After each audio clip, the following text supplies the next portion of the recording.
เดี๋ยวเราเจ้าภาพและก็ท่านใกล้ดีเอาไว้ช่วงท้ายก็ได้นะครับเพราะหลายท่านทราบว่าจะต้องเดินทางกลับไม่ว่าจะมาจากทางโคราชจากทางชัยภูมินะครับ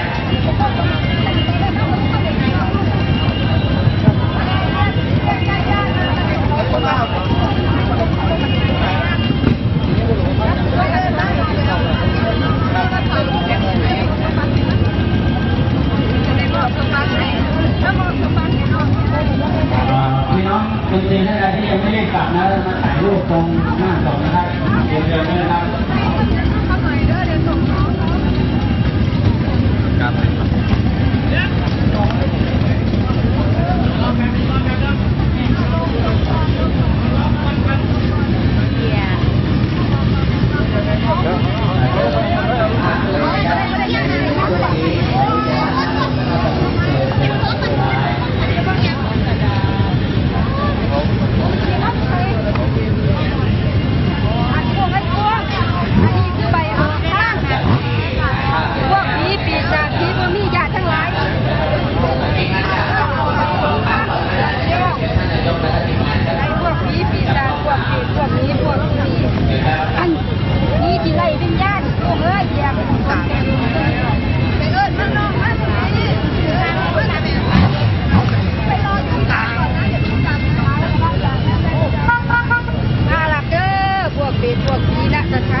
เจ้าแต่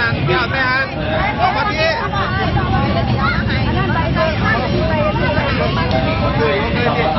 ใครบอกนะ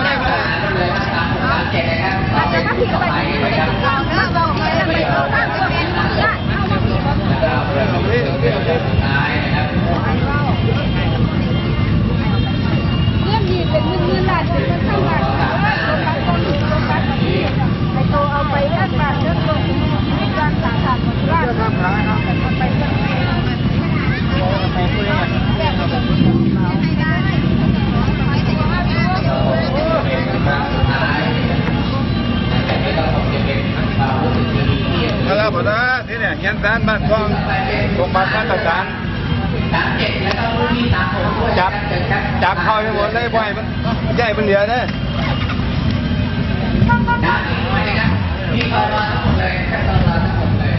ทางการเก็บเดี๋ยว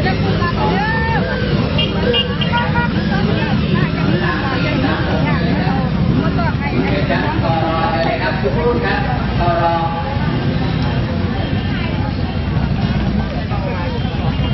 ญาติเดี๋ยวก็คงจะมาจากตรงนี้นะครับเพราะว่าท่านมีอะไรท่านตั้งใจนะครับจะต้อง